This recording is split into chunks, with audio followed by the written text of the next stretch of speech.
Hi everyone, today, I'm excited to show you how to design a dual-polarized stacked-up patch antenna using CST Studio Suite, a powerful electromagnetic simulation software. Before we dive into the design process, let's take a moment to understand what a dual-polarized stacked-up patch antenna is and why it's an important component in RF and microwave engineering. Dual-polarized stacked-up patch antennas are widely used in modern wireless communication systems due to their broad bandwidth, polarization diversity, and high efficiency. These antennas are an advanced version of conventional microstrip patch antennas, featuring multiple stacked layers to enhance performance. A stacked-up patch antenna consists of multiple radiating patches placed on top of each other, separated by dielectric layers. This design modifies the resonant modes and improves impedance matching, leading to an increase in bandwidth.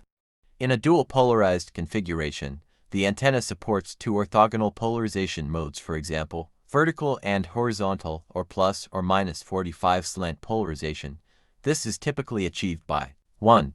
Using two orthogonal feeds such as a coaxial probe or aperture coupling. 2. Incorporating a feeding network that excites both polarizations while maintaining isolation between them. Why do they cover a wide bandwidth? 1. Stacked structure. Multiple resonant patches introduce additional resonance modes that merge, extending the overall bandwidth. 2. Thicker substrates. Using multiple dielectric layers reduces surface wave losses and enhances impedance bandwidth. 3. Coupled feeding mechanisms. Techniques like proximity coupling or aperture coupling improve impedance matching over a wider frequency range. As a result, stacked-up patch antennas can achieve bandwidths of over 20%, much larger than single-layer patch antennas, typically 3 to 5%. Key features of dual-polarized stacked-up patch antennas. Wideband operation, suitable for high data rate applications. Dual polarization enables polarization diversity, reducing multipath fading. High isolation between ports ensures minimal crosstalk between polarization channels. Compact size can be integrated into planar circuits and arrays. Directional radiation pattern provides stable gain. Here is some applications of dual-polarized patch antennas. Satellite communications. Dual polarization allows efficient transmission and reception. 5G and millimeter wave networks, used in MIMO systems to enhance spectral efficiency. Remote sensing and radar provides enhanced signal detection and discrimination. IoT and wireless systems enables robust communication in smart city applications. Phased array antennas used in beamforming applications for better signal coverage. In this slide, you can see the overall structure of the dual-polarized stacked-up patch antenna that we will design together. This antenna consists of 8 layers, each carefully selected to optimize performance. Layer 1 FR4 dielectric substrate used for mechanical support.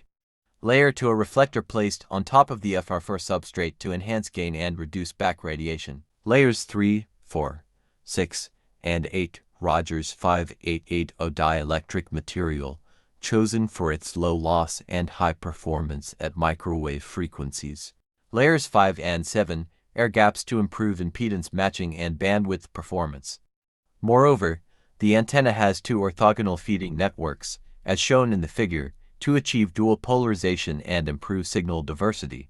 This slide provides a detailed view of each dielectric layer, showing how they are stacked to achieve the desired performance. Finally, this slide presents the key design parameters that define the antenna's performance.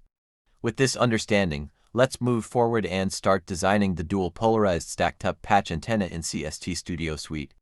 Begin by opening CST Studio Suite and creating a new project.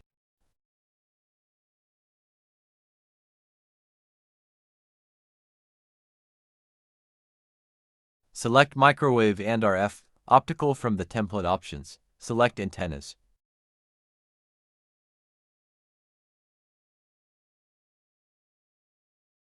Choose Planar. Now choose Frequency Domain Solver for this analysis. Set the frequency range from 1 GHz to 3 GHz to cover our frequency of interest.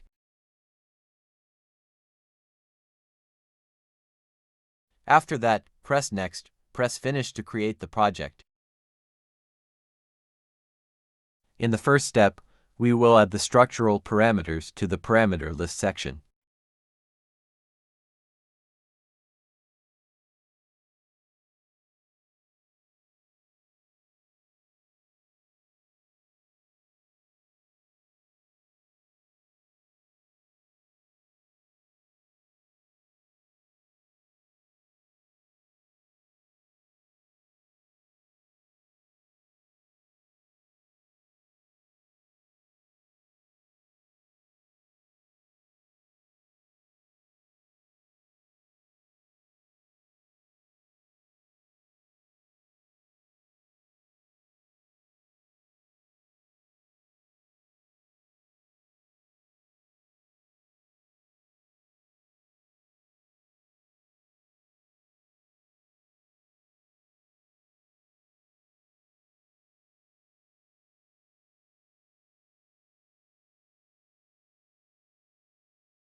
Next, we will define all dielectric materials and components for the presented antenna.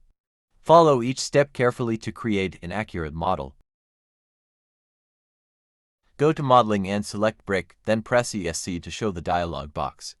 Create dielectric 1 with the parameters defined.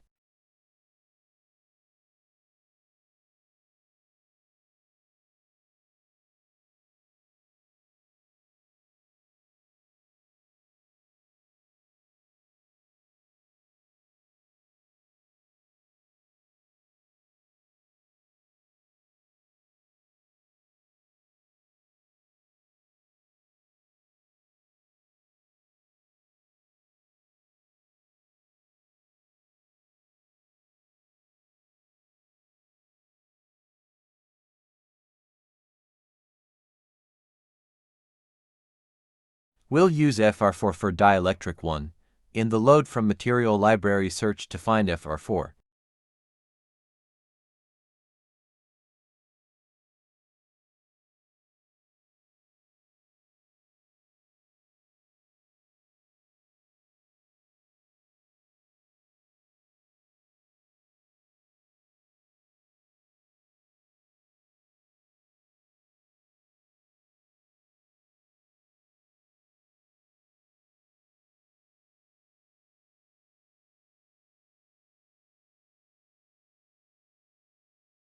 Now, define reflectors 1 and 2 as I do.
Next, we will define dielectric 2. Follow my steps.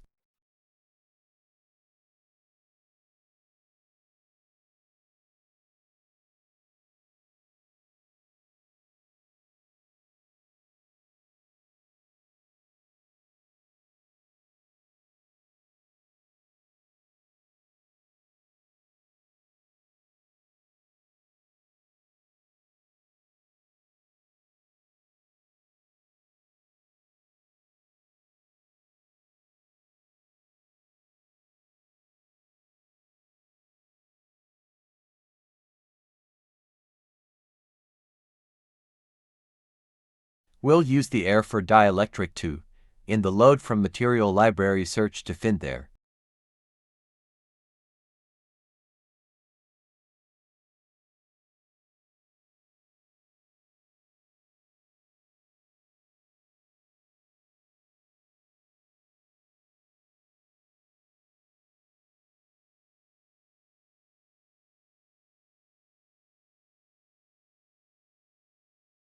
Now, we will define dielectric 3. Follow my steps.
We will use Rogers RT5880, which has a dielectric constant of 2.2 for dielectric 2.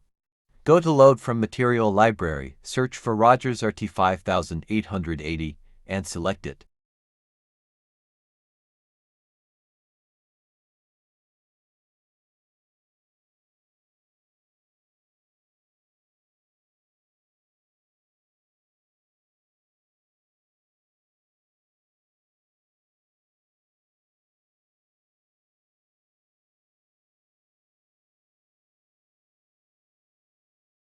Now, we are going to design feeding 1.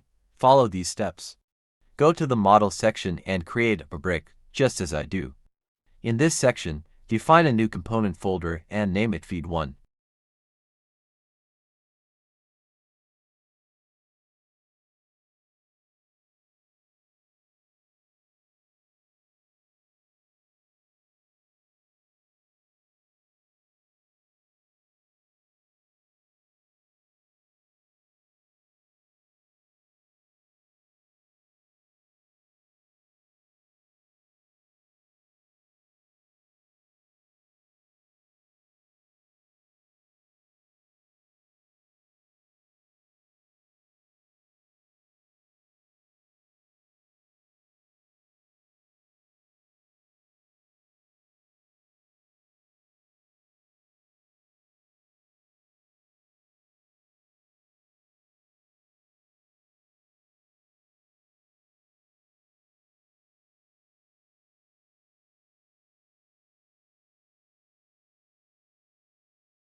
This section of feeding 1 has a symmetrical structure.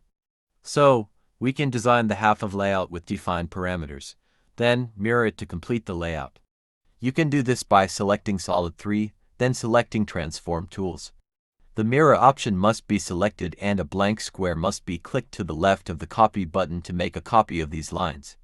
The selected lines will be reflected related to the x-axis by entering that specified point in the space blank in front of it. Now, we are going to design ground plane. To do that, go to Model and create a brick like me.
There are 2 orthogonal slots on the ground plane.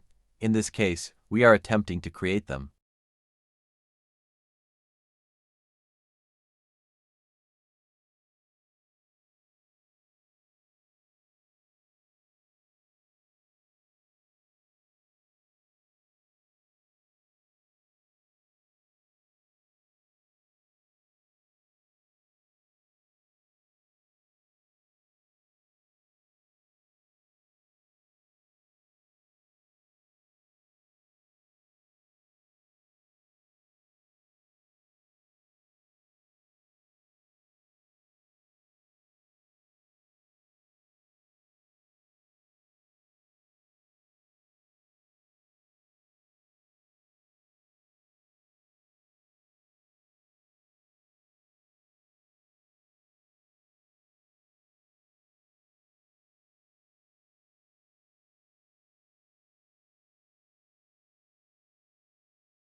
These slots should be subtracted from the ground plane.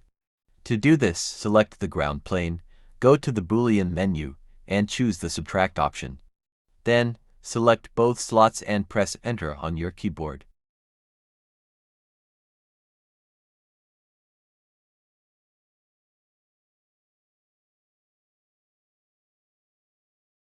Now define the dielectric for.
Now, we are going to design feeding tube.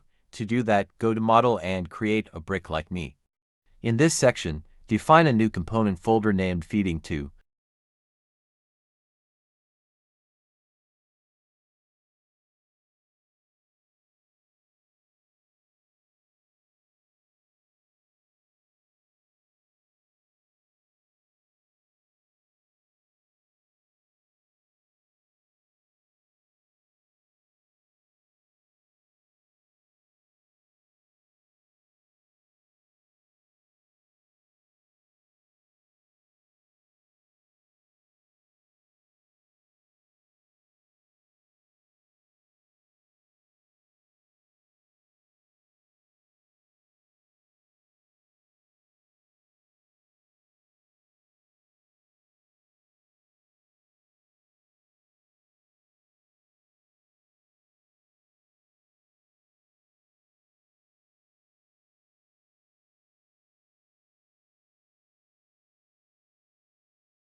This section of feeding to has a symmetrical structure. So, we can design the half of layout with defined parameters, then mirror it to complete the layout. You can do this by selecting Solid 6, then selecting Transform Tools. The mirror option must be selected and a blank square must be clicked to the left of the copy button to make a copy of these lines.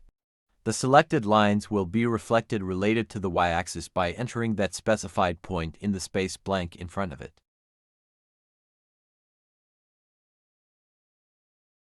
Now, we are going to design dielectric 5.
Now, define dielectric 6.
There is a patch radiator 1 on the top surface of dielectric 6. Define it as follows.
Now define the dielectric 7.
The last dielectric is dielectric 8. Define it as follows.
On the top surface of dielectric 8, there is a patch radiator. Define it as I do.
By selecting each component and pressing Ctrl+H on your keyboard, you can hide individual components.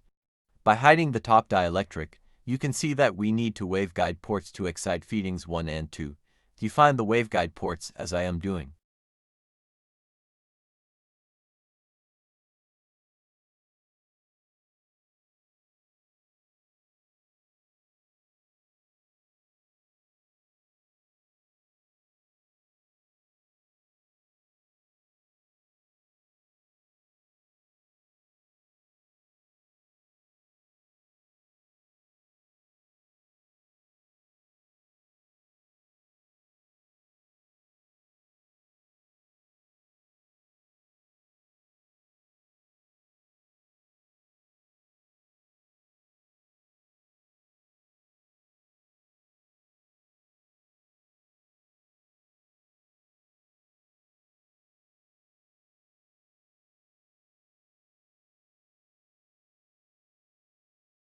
By pressing the S key on your keyboard, select the end surface of the transmission line.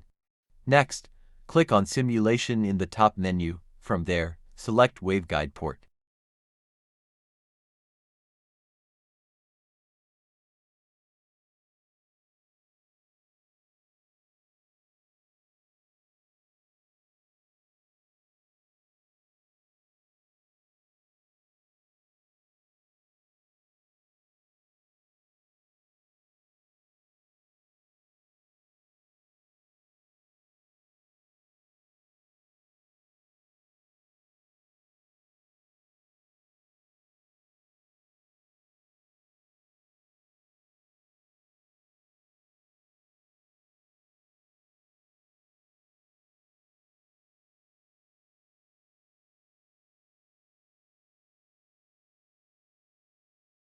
By pressing the S key on your keyboard, select the end surface of the feeding tube.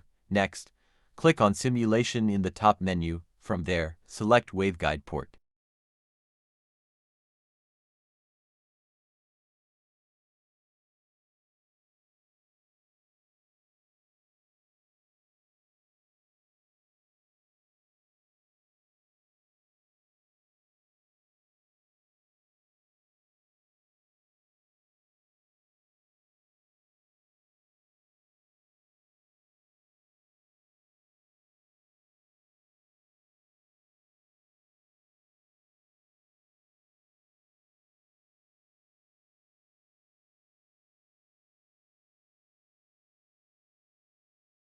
As of now, everything appears to have been completed. Before starting the simulation, we should define some frequency specifications to see radiation patterns at far field. Go to the field monitor, then active the button of far field, RCS, and define other settings like me.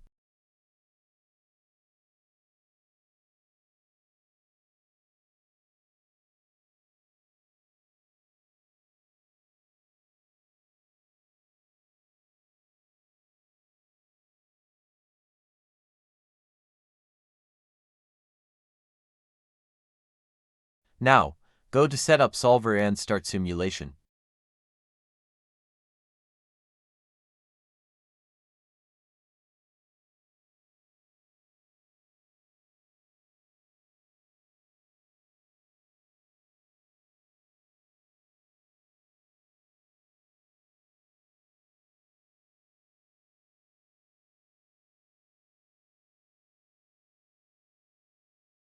After finishing the simulation, click on the S parameters folder to see the return loss for ports 1 and 2, as well as the isolation between them.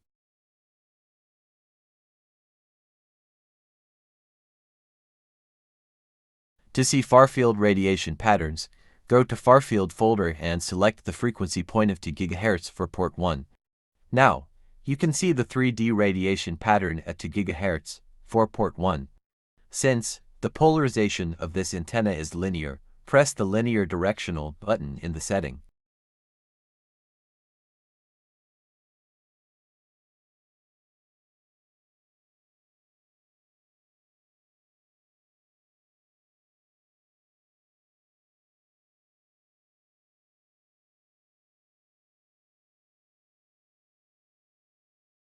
By selecting the far field at 2 GHz for port 2, you can see the radiation pattern for port 2.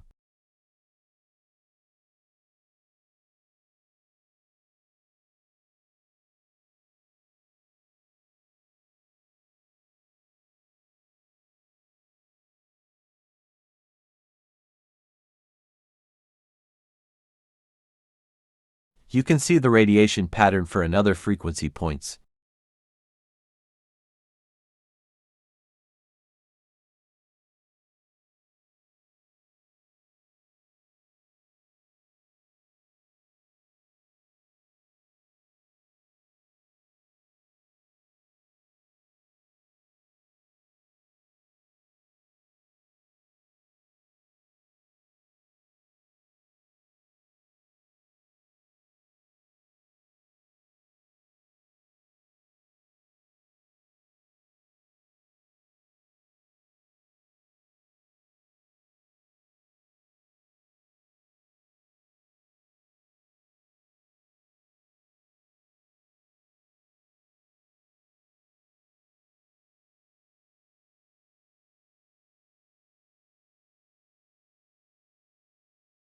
As explained at the beginning of this tutorial, this antenna can generate vertical, horizontal, slant, and circular polarizations because it can generate two orthogonal modes simultaneously. To observe the antenna's ability to generate slant and circular polarization, we can use CST Studio. To do this, go to the post-processing menu and select the Combine Results option. In the table that appears, you can define the amplitude and phase shift for the input of each antenna port. For the first sample, choose the same amplitude and apply a plus 90-degree phase difference between ports 1 and 2.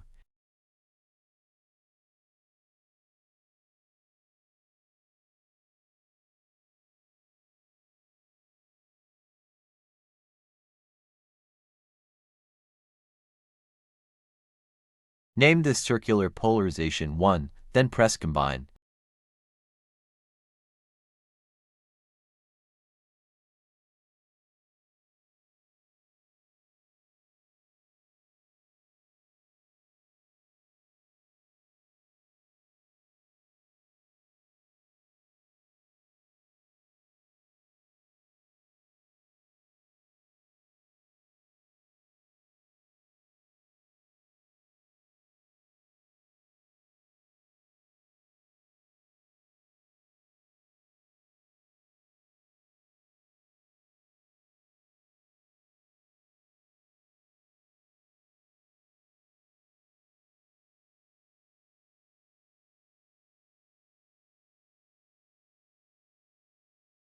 For the next sample, apply a minus 90-degree phase difference between ports 1 and 2.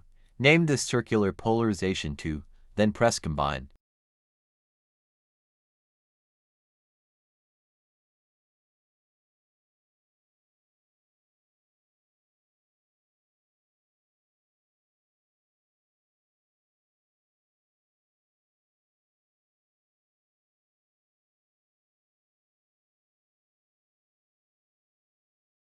For the third sample, apply the same amplitude and phase between ports 1 and 2, and name this slant polarization 1, then press Combine.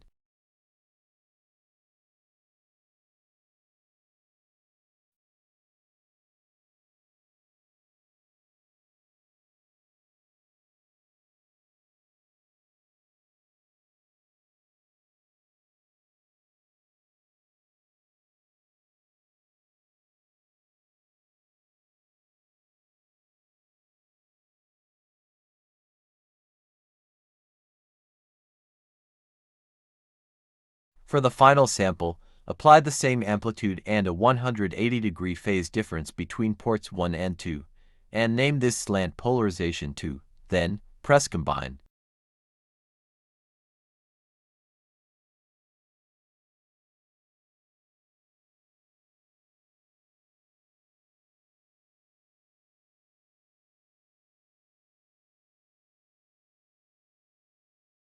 After processing, a new result will appear in the far-field folder for each frequency point. These results show the far-field data at each specified point with a different polarization.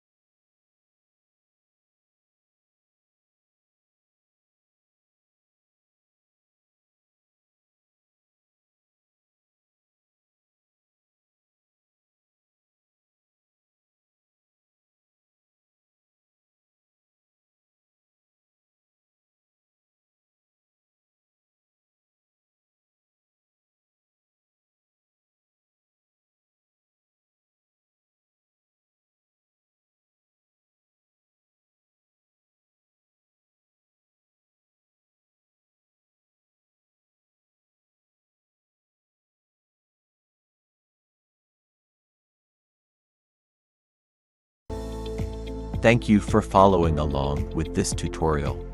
We have successfully designed and simulated a dual-polarized antenna capable of generating various polarizations, including vertical, horizontal, slant, and circular polarizations using CST Studio. By combining results with different phase shifts and amplitudes, we explored how the antenna performs in each polarization mode. If you found this tutorial helpful, don't forget to like, share, and subscribe for more in-depth guides on antenna design and RF simulations. Feel free to leave your questions and feedback in the comments below. I'd love to hear your thoughts and help with any challenges you may face.